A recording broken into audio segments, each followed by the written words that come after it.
रायमना हायुङारि पार्कआव गोदानै गाहाय हाबग्रा दरखंखौ बेखेवनानै होदों एमएलए जिरन बसुमतारिया। रायमना हायुङारि पार्कनि मोखाङाव दिनै समायना मोनसे गाहाय हाबग्रा दरखंखौ दिनै 1 नं गसाइगाव विधानसभा बियाबनि एमएलए जिरन बसुमतारिया बेखेवनानै होयो। बिथांजों लोगोसे बे हाबाफारियाव एमसिएलए रेवरेवा नार्जिहारि कसुगाव फरेस्ट डिभिजननि डिएफअ धीरेन्द्रनाथ बसुमतारी आरो गोबां हाग्रा रैखाथि बिफाननि रौनिया हानजाफोर आरो गल्डेन लांगुर इक' टुरिजमनि सोद्रोमाफोरनि नुजाथिनायाव गाहाय गेटखौ बेखेवनाय जायो।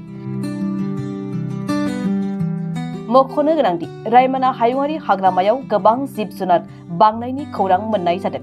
बेनिखायनो लासै लासै दावबायारिफोरनि हाराबो बांदों होननानैबो एमएलए जिरन बसुमतारिया बेबायदि फोरमायो।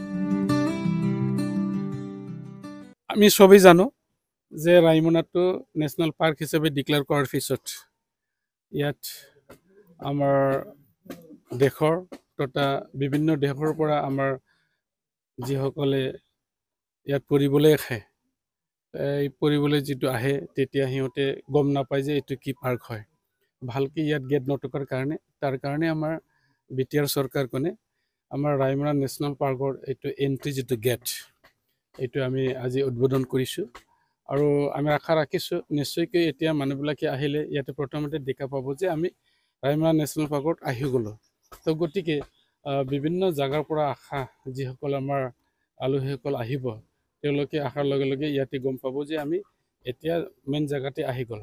গতিকে ইয়াৰ লগত সংগতি ৰাখি আজি আমি এইটো উদ্বোধন কৰিছোঁ। আমাৰো ভাল লাগিল যে এটা ডাঙৰ নেশ্যনেল পাৰ্ক আছে ইয়াত আৰু বিশ্বত যিবিলাক প্ৰজাতিবোৰ পোৱা নাযায় ইয়াত পাবলৈ সক্ষম হৈছে। ইয়াত গল্ডেন লাংগুৰকে আদি কৰি এতিয়া বিভিন্ন ধৰণৰ প্ৰজাতিৰ বাঘবিলাককে পায় আৰু বিশেষকৈ হাতীটো ইয়াত নামজাদাই আছে, বহুত হাতী আছে আৰু চৰাই চিৰিকটি বহুত আছে। আৰু আপোনালোকে শুনিলেই বোধহয় মানে আচৰিত পাব, আমিও জাগাতে হ'লেও কিছুমান স্পেচিছবিলাকো নাজানো কি কি আছে। ইয়াত বহুতো ধৰণৰ আমাৰ ইয়াত পখিলা বাটাৰফ্লাইটো পোৱা যায় য'ত মানে বিশ্বতে পোৱা নাযায়, ইয়াত আমি পাবলৈ সক্ষম হওঁ। গতিকে ইয়াত আমাৰ যিখিনি প্ৰজাতিবোৰ বিভিন্ন ধৰণৰ জীৱ জন্তুবোৰ আমি পাই আছোঁ আমাৰ কাৰণে গৌৰৱৰ কথা আৰু আমি এইটোক লৈ গৌৰৱ কৰিছোঁ কাৰণ আমাৰ বিটিআৰ অঞ্চলত এতিয়া অকল ৰাইমনা নেশ্যনেল পাৰ্কে নহয় বহুতো ধৰণৰ পাৰ্ক এতিয়া আছে। গতিকে মই ভাবোঁ আমাৰ এই অঞ্চলখন এই পাৰ্কৰ দ্বাৰাই আমি এতিয়া সুনাম অৰ্জন কৰিবলৈ আমি এই সন্ধিখনত আমি এই অৱস্থাটো পাইছোঁহি। কাৰণ আগত আপোনালোকে চাওক ৰাইমনা নেশ্যনেল পাৰ্কটো বাদি দিয়ক, যেতিয়া মানে পাৰ্ক ঘোষণা কৰা নাছিলে সেই সময়তো এই জংঘলটো বহুত ঠিক বা ঘনই আছিলে। তেতিয়া মানুহবিলাকে গাঁৱতে আহিবৰ কাৰণে ভয় কৰিছিলে। এতিয়া মানুহবিলাকে এতিয়া আমাৰ ইয়াত শান্তি বাতাবৰণৰ সৃষ্টি হোৱাৰ পিছত এতিয়া খালি ৰাইমনা পাৰ্ককে আহিব বিচাৰে, জংঘলতে সোমাব বিচাৰে মানুহবিলাকে।